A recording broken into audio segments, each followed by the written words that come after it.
How the Consulate of Mexico in Las Vegas is preparing for potential mass deportations, plus I think the Raiders finally got it right.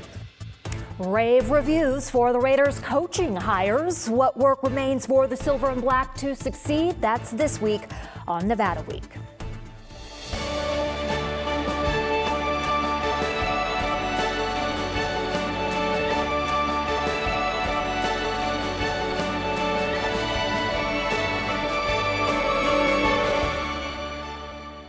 Support for Nevada Week is provided by Senator William H. Hernstedt. Welcome to Nevada Week. I'm Amber Renee Dixon. How legitimate are the Las Vegas Raiders following a number of big-name coaching hires? That's ahead, but we begin with President Donald Trump's campaign promise of mass deportations. With Mexico being the most common country of birth among unauthorized immigrants in the U.S., President Trump's pledge has consulates of Mexico across the country on high alert. And that includes right here in Las Vegas. And joining me to discuss her work in the face of these possible mass deportations is Patricia Cortés Guadarrama, the Consul of Mexico in Las Vegas. I said Patricia, but I should have said Patricia. Patricia's fine. Okay. Welcome to Nevada Thank you, Week. Amber. You have a lot of responsibilities, but in relation to this topic of potential mass deportations, as I understand it, your responsibilities include preparing the Mexican citizens in Nevada for potential raids and also making sure that if a raid happens, their rights are not violated. How well aware do you think the general public is that Mexican citizens have rights here in the U.S.? Yes, well, that is a big part of what we're doing now. We are not as yet facing mass deportations or anything of that sort. But it is important for the Mexican community and the Hispanic community at large to know that they do have rights and that they can prepare their personal situation in case they need to go back. So we are working with the community at large, and we have also a broad range of partners that help us to do just that, to help them prepare. One action that you are taking along with other organizations is to hold these Know Your Rights town halls. And at those, what are the rights that you are telling people in the event of a raid? This is what you should say. These are the rights that you should exercise. One of the very important things that we stress is, and we underline, is that they should be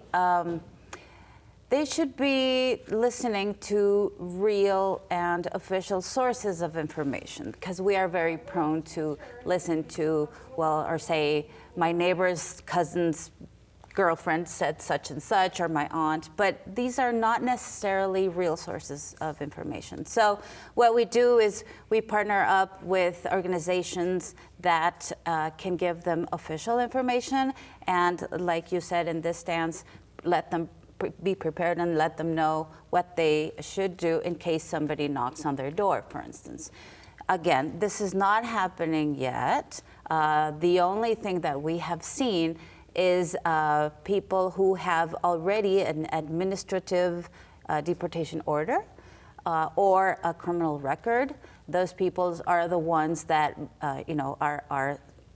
might be deported. But other than that, we haven't seen anything yet. And I know you keep stressing that this has not happened. And why are you doing that? I think it's because there is an elevated level of fear. Exactly. That's what you're seeing. Yes, exactly. We see families and people in general being fearful. And when fear is in place, then we tend not to act as we should. You know, there is no reason right now to be extremely fearful. There is an opportunity, I find, to organize our personal information or personal effects. For instance, if you have bank accounts, people come to the consulate and ask, so if I own a house or if I have a car or have a bank account, how can I, what happens if I have to go back for whatever reason? We help them out with that.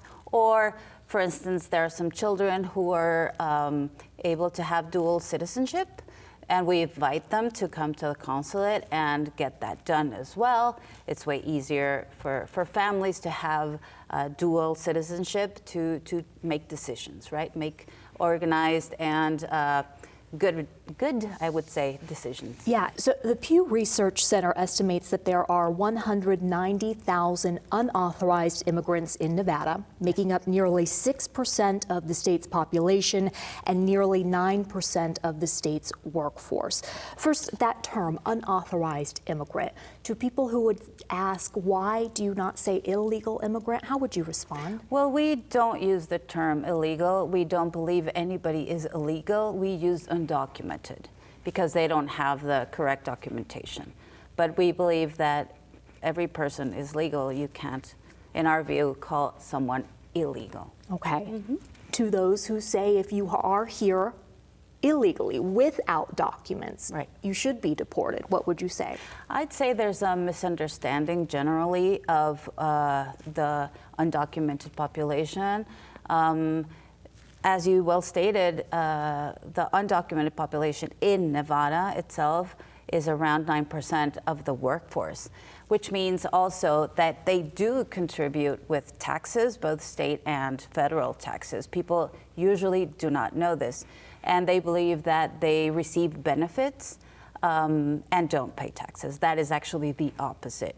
They do pay. They actually, around 2022, I believe it was more or less $500 million that they contributed to through state and federal taxes, and they don't receive benefits at all.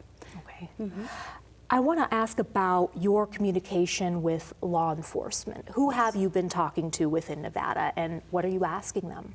Well, we're reaching out to all authorities. We've talked to the Attorney General, we've talked to sheriffs, Metro Sheriff, Henderson Sheriff. We just had a conversation with Carson City Sheriff as well. So my jurisdiction is the whole of Nevada. So we've spoken to all the authorities, and they have been very clear that their job is to make sure that the community is safe and that they feel trust in order to, in case they are they've been victims of crime or they have seen something, that they can come out and report it. Regardless of their immigration status. They do not ask for their immigration status. And that is what Clark County Sheriff Kevin McMahill has said, is that Metro will not enforce immigration violations, but that they will notify ICE if a foreign-born individual is arrested and charged with a violent felony, domestic violence, driving under the influence, and now burglary, theft, larceny, and or assault of a law enforcement officer as well because of the Laken-Riley Act. Have you spoken with any law enforcement in the state who says, no, we do plan to enforce federal immigration laws? No. As of now, no. Again, we've spoken to, and we have officers from both Metro and Henderson Police come to the consulate, talk to the people, and just receive questions from them. And again, letting them know that they will not ask for their immigration status, and they're there to keep them safe. Now, the Clark County School District also released a statement saying in part that the district does not check any student's immigration status and is not responsible for enforcing federal immigration law. Despite this, we have heard from a local teacher who says parents of her students have come to her asking, should we be sending our kids to school? Is ICE going to come for them?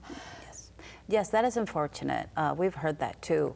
And that is why we're working also with the Clark County School District and also with schools themselves. So just yesterday, we were at one high school that has a wide or a high percentage of immigrant children there and mixed family status. We spoke to the staff and explained what it is we do and what we see and why, because they need to know in order also to talk to the parents.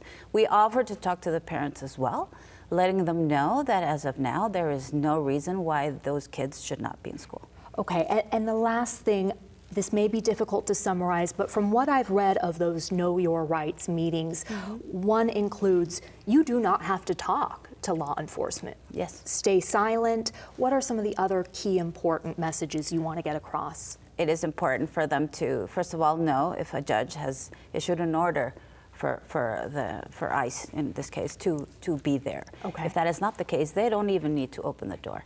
But we also have law firms coming into the consulate. We have different ones every day where people can just come in and ask the questions that they want, right? Patricia Cortés Guadarrama, Consul of Mexico in Las Vegas, thank you for joining Nevada Week. Thank you very much for having me. Switching gears, the 2025 NFL season is now about 7 months away following the Philadelphia Eagles' 40-22 win over the Kansas City Chiefs in Super Bowl 59. Here in Las Vegas, the Raiders finished their season just 4-13 under head coach Antonio Pierce. Under the guidance of Raiders minority owner Tom Brady, the team has since fired Pierce and hired former Seattle Seahawks coach Pete Carroll to take his place. Raiders reporter Heidi Fang of the Las Vegas Review-Journal and NFL analyst and former NFL wide receiver Mike Pritchard joined me to discuss these major moves and more. Okay, so are either of you aware of any opposition to the hiring of Pete Carroll as head coach? I'm not. I mean, I think the Raiders finally got it right. Yeah? It's been a long time coming, but I think they finally got it right. And here's why. You know, Pete Carroll, a lot of people will look at his age, but I'm going to disregard his age. I'm going to look at his experience. I'm going to look at the fact that he's one of 36. There's only been 36 head coaches that have won a Super Bowl, and he's one of 36. He's almost more exclusive than that. One of 14, and those are coaches that have won multiple Super Bowls. He was 1 yard away. I think with the process, they looked at Ben Johnson, right? And that may have been why it took a moment to get to Pete Carroll, just because they did have their eyes set on the Lions offensive coordinator, perhaps even the defensive coordinator, who they also interviewed. But when it came down to it, they made the right choice in getting Pete. I know he was always like right there in the mix, like as the top choices go. So with the combination of Brady, Spytek, also Pete Carroll, and then working in the coordinators that they now have with Chip Kelly and Patrick Graham, I think the formula for success is set there. I ask that because I wonder why it took so long for him to get hired in the first place. And perhaps it really wasn't even that long. It was one season that he missed, but in that off season, there were 8 new head coaches hired, and he didn't get picked up. Was it because of his age? Why do you think? I think so. I mean, I think, you know, you look at Bill Belichick, maybe there was some issues there with his age and how long will it take for him to help us here. With the Raiders, they came to a decision with Spytek, and they hired him first. So I think that was important to get the GM first and then get the head coach to make sure everybody's going to be on the same page. He's the new general manager coming from Tampa Bay. Right. Correct. So for the Raiders, they needed all their ducks in a row. They all need to be on the same page because they haven't been on the same page for a number of years now. Years? You know, at least 20 years, right? Well, and you say that, and how do you know that? Well, just I think the losses kind of speak to how many winning records they've had, which haven't been many. You know, the 2 playoffs that they've been able to make in the past couple of decades, and that just speaks to the culture there hasn't been set right, whether it's between a coach or a GM or between a disconnect with a quarterback and a coach or a coordinator, or do you have the running game? Do you have the offensive line? You know, all the different things that start off with the head coach position and trickle down, and even general manager position. Right. I mean, they've gone through, you know, Reggie McKenzie from when I started covering the team to how many of those introductory press conferences have you been to? At least 4. Sure. Ziegler and Mayock, and and now we have Spytek, so that's 4. Pete Carroll, 73 years old, won a Super Bowl, went to a Super Bowl and lost it by 1 yard, did not hand the ball to Marshawn Lynch. However, Marshawn Lynch was at the introductory press conference for Pete Carroll, for the Raiders. What does that say about him as a player's coach? He's got credibility. The players love him. I think what players realize is that Pete Carroll helps you become a better player because he's going to pull it out of you. He wants you to compete. And that's, as players, that's all we ask for. But we're also going to understand who we are. And that's what I mean by finally being on the same page again, is that Pete Carroll's going to mark out an identity for this football team, an identity that they haven't had. Yeah. How do you let Josh Jacobs go, but yet you want to run the football? Why do you bring in, Devontae Adams when you're going to let go Derek Carr? It doesn't make sense, right? So now everything's going to make sense for the players. They're going to have an identity. They're going to know what expectations are, and then more importantly, they're going to know how to get there, because Pete Carroll and Spytek know how to get there. Something I loved about the Legion of Boom when he was with Seattle 2013, and you have like Cam Chancellor and Richard Sherman and Earl Thomas, right, holding it down. They weren't just a physical team when they got out there the way that they played, but they were about we. You heard the chant before they took the field. This is about us. We are a team. Pete was right along with them, firing them up, and if not, throwing the footballs to them before in their warm-ups. That's right. That's right. Yeah. Okay, so Pete Carroll did talk about a timeline. How long will it take for the Raiders to become successful, for him to turn this team around? He talked about this at the introductory press conference. Let's take a listen to that right now. You're all wondering about timelines and all that. It took us a few years to get to the very top of the last couple programs I was with. We're starting right now, going for it immediately. We don't have some timeline. We got to make it 5 or 6 years down the road. That's not what we're thinking. We're going to start right now to go after it and build this team as quickly as we can. As John saw Max back there, Max, send a message, man. We're coming after you. We're going to come find you guys and get this thing rolling as soon as possible with the highest of expectations, with a mentality that will drive high performance in a way that hopefully everybody's going to hear us and they're going to know us. And he has a history of doing that with USC and Seattle, turning them around pretty quickly. I'm interested in him and his addressing, or would you say calling out, Max Crosby, who was there, the pass rusher for the Raiders, who has had so much success, 4-time Pro Bowler. What do you think about him doing that? Well, Max is the leader of the team. Max is the guy that is going to set the tone with the rest of the team about his thoughts. Like when they wanted Antonio Pierce, Max was spearheading the campaign to get Antonio Pierce there along with Devontae. He's one of the leaders, the voices of the team, the face of the team. So I think it was important for him to get on that page with Max, and he knows Max is about business, and Max was there to represent that for the team. Right. So I think that it was really important to pass that on and to get everybody geared up in the same direction, to already feel before they have a step into the door during the practice and off season, this is the tone we're setting. Right. Depending on what you read, Max Crosby may not be a Raider next year, or he may be a Raider next year. What do the Raiders have to do to keep him, and what does he have to do, I guess, to stay? I mean, there is an argument. Some would say, maybe trade him and get a bunch of draft picks so you can rebuild quickly. I don't think either of you think that's the way to go, right? No. Okay. No. The Raiders, they don't keep their best players. I just talked about Josh Jacobs. I think when it's bizarre. It is bizarre. But like I said, I think they're on the same page now. So when you call out Max Crosby in an introductory press conference, you're letting him know that we want you. Now, what is it going to take to keep him? Money. It's going to take, Max needs a new contract. Yeah. He is under contract through the 2026 season. With no guaranteed money. And he's coming off injury. So as a player, he's definitely thinking about that. But Pete Carroll knows that. Spytek knows that.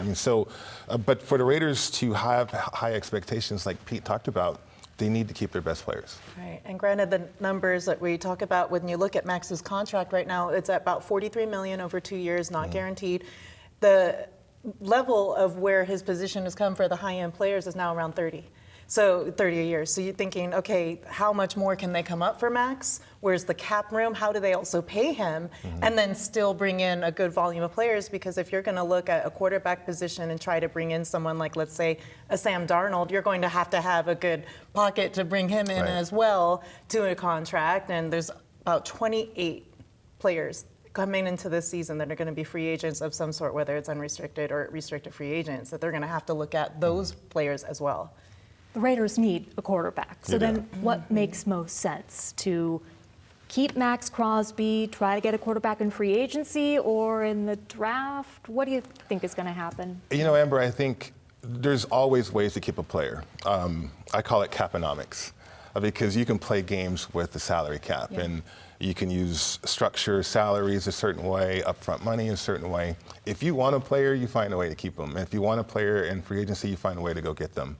So it seems like, and what Heidi's mentioning, that the Raiders might attack a quarterback in free agency, but also look to draft a quarterback as well. So that will make a lot of sense from a cap standpoint too, for a longevity standpoint for the Raiders. I know hindsight's 2020, but I wish they had done what they needed to do to go after a guy like Jaden Daniels. That wasn't going to happen with the picks and the capital that they had last year. They obviously, I think, did try to make that push because of his connection with Antonio Pierce. But now we're looking at, okay, Shedeur Sanders, Cam Ward in the draft. How do you either try to secure one of those players should they fall to 6? Right. But Can the Raiders even...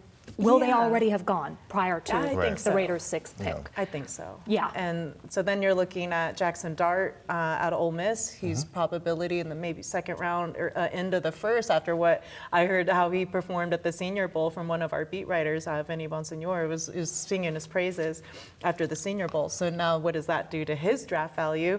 How do you try to secure somebody like that? But ultimately, I think the best plan is that they do get a quarterback in free agency, not necessarily that Band-Aid guy, but somebody that can lead as they bring up someone as a rookie as well. So I guess it would kind of be a Band-Aid, but I don't want to use somebody that term. Who can compete. Yes, yes. And who might that be? Sam Darnold? I've even heard people say, might Russell Wilson join Pete Carroll? Well, I think Russell, is looking at Pittsburgh. So he kind of dodged those questions at the Pro Bowl. He is going to be a free agent, so they do have to lock him into a new contract. So there is always that what if the reunion does happen.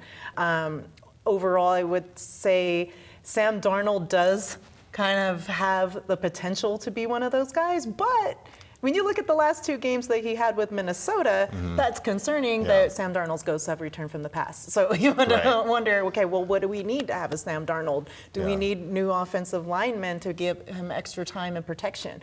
Or do we need someone like Daniel Jones? Do we need someone like Jameis Winston's also out there? There's opportunities to bring in somebody, but I think the big question is how would they work into Chip Kelly's offense? Do the Raiders need to go shopping for other guys to be able to support the quarterback that they do bring in from free agency? I'm glad you bring up Chip Kelly, the new offensive coordinator coming from Ohio State. Who does he want as a quarterback? Well, it's important because you look at Cliff Kingsbury and what he did with Jaden Daniels. Jaden came into the league. He didn't really have to learn a pro-style offense. Everything was highly familiar with what he was doing from college. So with Chip Kelly, who's coming from college, you can insert a younger quarterback because I think Chip Kelly can adjust his system to a college quarterback, not necessarily make that college quarterback become a pro quarterback right away. So that goes to the identity, I think, again, for the Raiders. The Raiders are going to want to run the football. They're going to have to boost the offensive line. They're going to have to get better there first, I think, more so than try to get it right with quarterback. They'll get it right with quarterback. I think they'll have a lot of opportunity to get it right with quarterback. But that offensive line has to be repaired in order to be what Pete Carroll wants this football team to be. Last thing, Tom Brady is a minority owner of the Raiders. He is also an analyst for Fox. There have been talks of a potential conflict of interest. The NFL has taken action to make sure that he is not doing what that would make it more of a conflict of interest. You were telling me this off camera, Heidi. Well, he can't go into the locker room to do his prep work. A lot of times during the week, the analysts have the opportunity to go into the team's locker rooms, get information, try to build a report. And on top of that, he cannot go in any Raiders preparation. He cannot step foot into the Raiders practices. So those are a couple of things that they've done. There's some other small rules that he has to follow as well when he is broadcasting. And I think what Tom Brady has done so well, though, is that he does communicate with Roger Goodell. We heard him speak about that, the NFL commissioner, during the Super Bowl, of how much in contact Tom is with him to say, am I doing this right? Am I following the rules to the T? And am I crossing, every single thing that I need to do off of this list that you have set out for me as a stipulation of me holding this job with Fox for the next decade, basically, and also being a part owner of the Raiders. So to what Roger Goodell said, they may even look at those rules again in this offseason right now, so maybe restructure them a bit. I don't know which way that would be. Would they loosen them? Would they tighten them? But I would think that they saw Tom toe the line perfectly, that he did exactly what he needed to do to be able, and I didn't see that there was a conflict. To be able to do Did both. you? No, not at all. Okay. Tom's a film junkie anyway, so he's got a long way to go as an analyst, but he'll get better. But he's going to be dedicated watching film to get better as an analyst. You know, as a minority owner, I think all that will take care of itself. Last question, this is kind of a curveball, but what is Mark Davis's succession plan? Could it perhaps be to have Tom Brady own the Raiders one day? I mean, Dana White. Dana White. Who knows? He doesn't have a Any son children, or no. a child, Yeah. so. It's not too late. It's not too late. It's not too late. He's 69. He's 69. I just know he needs to avoid what the Broncos went through, because I was in Denver when you had two different families from Pat Bowlen trying to own the football team, and it was Game of Thrones. So as far as a plan, I don't know what that is, and I don't know if it's not soon. I think Mark is entirely enjoying owning this football team right now. Plus, I UFC think- president Dana White has been rumored to what? No, I was just throwing throwing it out out there. some billionaires maybe okay, that could okay. buy the team. Geez, I was going to say, I haven't read Yeah, that. I know. Derek Stevens. I don't know. What other billionaires do we have in Vegas right now? yeah. So, Okay. All right, and if Jeff Bezos can't get to space. just Boy, oh sure. boy. Heidi Fang, you can watch her coverage, follow her coverage on vegasnation.com. That is under the Las Vegas Review Journal umbrella. Mike Pritchard, follow him on X. He is everywhere. I am. Thank you I am. both for Thank joining you. Nevada Week. And thank you for watching. For any of the resources discussed on this show, including a link to the Consulate of Mexico in Las Vegas, go to vegaspbs.org/Nevada Week, and I'll see you next week on Nevada Week.